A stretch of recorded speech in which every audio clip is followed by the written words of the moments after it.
Hello दोस्तों जैसा कि आप सभी जानते हैं हरियाणा सरकार के द्वारा 3 दिन के लिए परिवार पहचान पत्र सुधार महाकैंप का आयोजन होने वाला है। तो दोस्तों यहाँ पे 28 अप्रैल 29 अप्रैल और 30 अप्रैल का समय जो है वो रखा गया है। यहाँ पे ऑपरेटर्स को विशेष दिशा निर्देश दे दिए गए हैं और ड्यूटी के संबंध में उनको जो निर्देश हैं वो भी जारी कर दिए गए हैं। कहाँ पे किस ऑपरेटर की ड्यूटी लगाई गई है यहाँ पे सभी ने तैयारी कर ली है। इसी के साथ यहाँ पे बता दूं यहाँ पे अधिकारियों ने भी विशेष तौर पे इंतजाम किए हैं। जो पहले कमियां कैंपों में रह गई थी अब उन सभी कमियों को देखते हुए उन्हें दूर करने की कोशिश अधिकारियों ने पूरी यहाँ पे की है। तभी यहाँ पे जो विशेष कैंप है वो 3 दिन के लिए लगाया जाएगा और यहाँ पे विभिन्न परिसर जो गवर्नमेंट बिल्डिंग्स हैं उनमें ये कैंप आयोजित किए जाएंगे।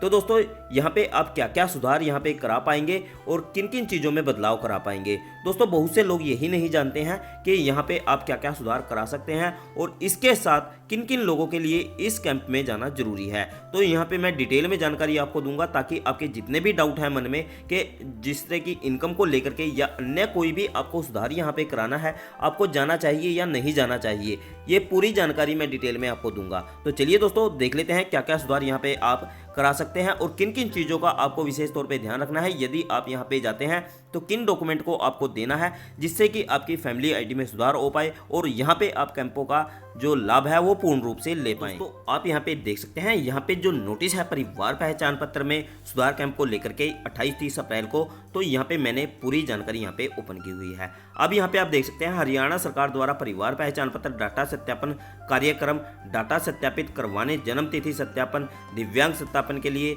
सभी ग्राम स्तर एवं वार्ड स्तर पर शिविर आयोजित 28 से 30 अप्रैल 2023। तो दोस्तों यहाँ पे डॉक्यूमेंट्स क्या क्या आपको जरूरत होगी और यहाँ पे क्या क्या सुधार आप करा पाएंगे यहाँ पे हम देख लेते हैं। तो दोस्तों सबसे पहले यहाँ पे सीरियल नंबर 1 दिया गया है और सीरियल नंबर 1 की बात करें तो यहाँ पे डीओबी अपडेशन की आपको यदि जरूरत है। तो दोस्तों यहाँ पे आपको डीओबी अपडेशन की कब जरूरत पड़ती है, यदि आपकी जो पेंशन है बुढ़ापा पेंशन इस प्रकार से नहीं लगी हुई है या आपकी डेट ऑफ बर्थ किसी भी डॉक्यूमेंट में गलत कर दी गई है, तब आप यहाँ पे इसको डीओबी को अपनी अपडेट करा सकते हैं। तो दोस्तों यहाँ पे ज़्यादातर जो बुजुर्ग लोग हैं जिनका जो डाटा है वो गलत कर दिया गया है या जिनकी डेट ऑफ बर्थ यहाँ पे गलत कर दी गई है और उनके पास प्रॉपर जो है यहाँ पे डॉक्यूमेंट्स हैं तो वो यहाँ पे इसको सुधार करा सकते हैं। तो दोस्तों अब मैं आपको बता देता हूँ डॉक्यूमेंट्स यहाँ पे क्या क्या वैलिड हैं, ये आपको विशेष तौर पे ध्यान रखना है। केवल आपको यही डॉक्यूमेंट्स लेके जाने हैं जिससे कि आपकी जो पेंशन है या बुढ़ापा पेंशन है यहाँ पे लग पाए, तो ये आपको विशेष तौर पे ध्यान रखना है।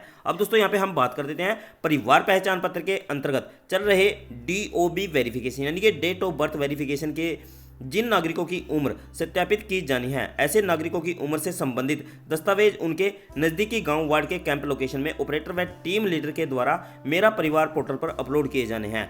जो उम्र से संबंधित दस्तावेज पोर्टल पर अपलोड किए जाने हैं निम्न प्रकार से हैं। तो दोस्तों यहाँ पे मैं पहले आपको ये बता दूं इनमें से किन लोगों को यहाँ पे कैंप में जाना है। बहुत से लोगों की यहाँ पे उम्र 60 से ऊपर हो चुकी है, वो भी यहाँ पे अपनी डीओबी या डाटा में अपनी सुधार कराने के साथ ही अपनी पेंशन के लिए यहाँ पे जाएंगे। तो दोस्तों यहाँ पे मैं बता दूं जिन लोगों का डाटा यहाँ पे परिवार पहचान पत्र कैंप डाटा में दिखाएगा तो ऑपरेटर उनको खुद फ़ोन करके बुलाएंगे, उसके बाद ही आपको यहाँ पे कैंपों में जाना है और यहाँ पे आप खुद से भी कंफर्म कर सकते हैं कि उनका जो डाटा है वो यहाँ पे आया है या नहीं आया है। तो दोस्तों यहाँ पे कैंप का आयोजन के बारे में मैं आपको डिटेल में जानकारी दे रहा हूँ। पहले मैंने आपको डेट ऑफ बर्थ के बारे में बता दिया। यहाँ पे कुछ ही लोग रहेंगे जिनका डाटा जो है वो विभाग के द्वारा यहाँ पे जारी किया जाएगा। उसके बाद जो डाटा रहेगा, जो लिस्ट ऊपर की तरफ से आएगी यहाँ पे, तो वो ही डाटा यहाँ पे सत्यापित किया जाएगा। तो दोस्तों आपको ध्यान रखना है यदि आपके पास ऑपरेटर की तरफ से कॉल किया जाता है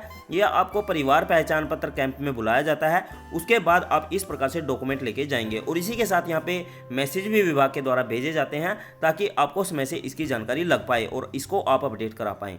इसी के साथ यहाँ पे इसी प्रकार से अपडेट अनसाइंड फैमिलीज, जिन लोगों की फैमिलीज पे साइन करके और डॉक्यूमेंट अपलोड नहीं किए गए हैं, इस प्रकार से एरर आता है। यदि आपके पास मैसेज आया हुआ है कि आपको कैंप में जाना है तो आपको ये कार्य जरूर करना है। आपको अपना फैमिली आईडी को सिग्नेचर करा करके यहाँ पे अपलोड करना होता है। यदि आप ये अपलोड नहीं करते हैं तो आपकी जो फैमिली आईडी है वो प्रॉपर तरह से काम नहीं करती। यदि आप किसी स्कीम का लाभ लेना चाहते हैं तो आपको उस स्कीम का लाभ लेने के लिए फॉर्म भरने में जो डॉक्यूमेंट साइन अपलोड है ये एरर दिखाता रहता है। तो इसको दूर करने के लिए मैंने आपको बता दिया, यहाँ पे आपको साइन अपलोड करने की ज़रूरत है। आप कैंप में जाकर के भी इस कार्य को करा सकते हैं। यदि आप किसी ऑपरेटर या किसी CSC वैली पे जाकर के इसको अपलोड करना चाहें तो वहाँ से भी आप इसको अपलोड करा सकते हैं। इसके बाद हम जो बात कर लेते हैं थर्ड वाले ऑप्शन की, यानी कि दिव्यांग, जिन लोगों का डिसेबल्ड का सर्टिफिकेट बना हुआ है और उनकी पेंशन अभी तक नहीं लगी है और उनका जो डाटा है यहाँ पे किसी कारणवश जो दिव्यांग स्टेटस है वो नो कर दिया गया है। यानी कि यदि ये दिव्यांग है, डिसेबल्ड है, लेकिन वो गलती से नो हो चुका है। बहुत से लोगों को इस प्रकार से परेशानियों का सामना करना पड़ा था कि उनकी जो दिव्यांग का स्टेटस है वो नो कर दिया गया था, लेकिन वो दिव्यांग थे, इस प्रकार पेंशन लेने में या विभिन्न प्रकार से उनको परेशानी का सामना करना पड़ा था। तो दोस्तों अब उनको अपना सर्टिफिकेट लेना है और यहाँ पे जो कैंप है वहाँ पे अपलोड करा देना है।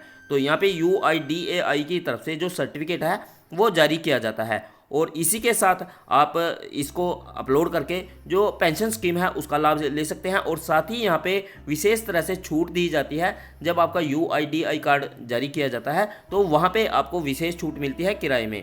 तो यहाँ पे इस प्रकार से जो परिवार पहचान पत्र है उसमें डाटा का सुधार यहाँ पे किया जाएगा। तो दोस्तों मैंने कोशिश की है यहाँ पे आपको प्रॉपर जानकारी दे पाऊँ। तो दोस्तों यहाँ पे केवल वही लोग जाएंगे जिनके पास मैसेज आएंगे या जिनको ऑपरेटर फ़ोन करके बुलाएगा, क्योंकि यहाँ पे जो डाटा रहता है वो गवर्नमेंट के द्वारा शेयर किया जाता है। यहाँ पे डाटा सुधार के साथ साथ यहाँ पे आपका जो वोट कार्ड नंबर है वो भी आपकी फैमिली ID के साथ में जो ज्वाइंट किया जाएगा, यानी कि लिंक किया जाएगा। जैसे कि परिवार पहचान पत्र के साथ में आपका अकाउंट नंबर या जिस प्रकार से आधार कार्ड के साथ में अकाउंट नंबर या पैन कार्ड लिंक किए गए थे, उसी प्रकार से वोट कार्ड जो है आपके परिवार पहचान पत्र के साथ में लिंक किया जाएगा, जिससे कि जो फर्जी वोट्स हैं या अलग अलग जगह पे वोट्स बनी हुई हैं तो उन सभी वोट्स को ख़त्म किया जा सके या एक ही जगह पे वोट डालने का जो कार्य है वो सही तरीके से संपन्न हो पाए। तो इस प्रकार से यहाँ पे वोट की गिनती की जाएगी या अलग अलग जगह से जो वोट गलत डाले जाते हैं दो जगह पे उनको पकड़ा जाएगा और उनकी वोट जो है वो निरस्त की जाएगी यहाँ पे जाके वो एक ही जगह पे वोट डाल सके और यहाँ पे जो गड़बड़ झाला है उसको ख़त्म किया जाएगा। तो इस प्रकार से दोस्तों यहाँ पे जो डाटा है वो सत्यापन का कार्यक्रम या दिव्यांग का सत्यापन का जन्म तिथि जैसे कि पेंशन वगैरह के लिए और यहाँ पे आपकी जो सिग्नेचर हैं जो अपलोड नहीं होते हैं उसके लिए ये कैंप लगाए जाएंगे और इसमें आपको जो मैसेज है उसके माध्यम से ही भी जानकारी दी जाएगी और इसी के साथ आपको ऑपरेटर के द्वारा कॉल करके भी बुलाया जा सकता है। तो इस प्रकार से आप अपने डाटा में सुधार करा सकते हैं। तो दोस्तों काफ़ी दिन से बहुत सारे लोग मेरे से कमेंट कर रहे थे कि यहाँ पे जो कैंप है वो कब आयोजन किया जाएगा। तो दोस्तों यहाँ पे 28, 29 और 30 अप्रैल का समय यहाँ पे रखा गया है और सुबह लगभग 10 बजे से लेकर के और शाम के 5 या 4 या 5 बजे तक यहाँ पे आप अपडेशन करा पाएंगे। तो दोस्तों मैंने आपको बताया यदि आपके पास मैसेज आया हुआ है या फिर आपको ऑपरेटर फ़ोन करके बुलाता है तभी आपको यहाँ पे जाना है, अदरवाइज यदि आपका नाम नहीं आया है तब आप यहाँ पे कुछ भी नहीं कर पाएंगे। तो दोस्तों ये थी पूरी जानकारी। अगर जानकारी अच्छी लगी हो तो वीडियो को लाइक शेयर करना ना भूलें और ऐसी जानकारियाँ लगातार इन फ्यूचर पाने के लिए चैनल को सब्सक्राइब भी जरूर कर लें। तो धन्यवाद दोस्तों, जल्द मिलते हैं न्यू वीडियो में, तब तक के लिए जय हिंद, जय भारत, वंदे मातरम।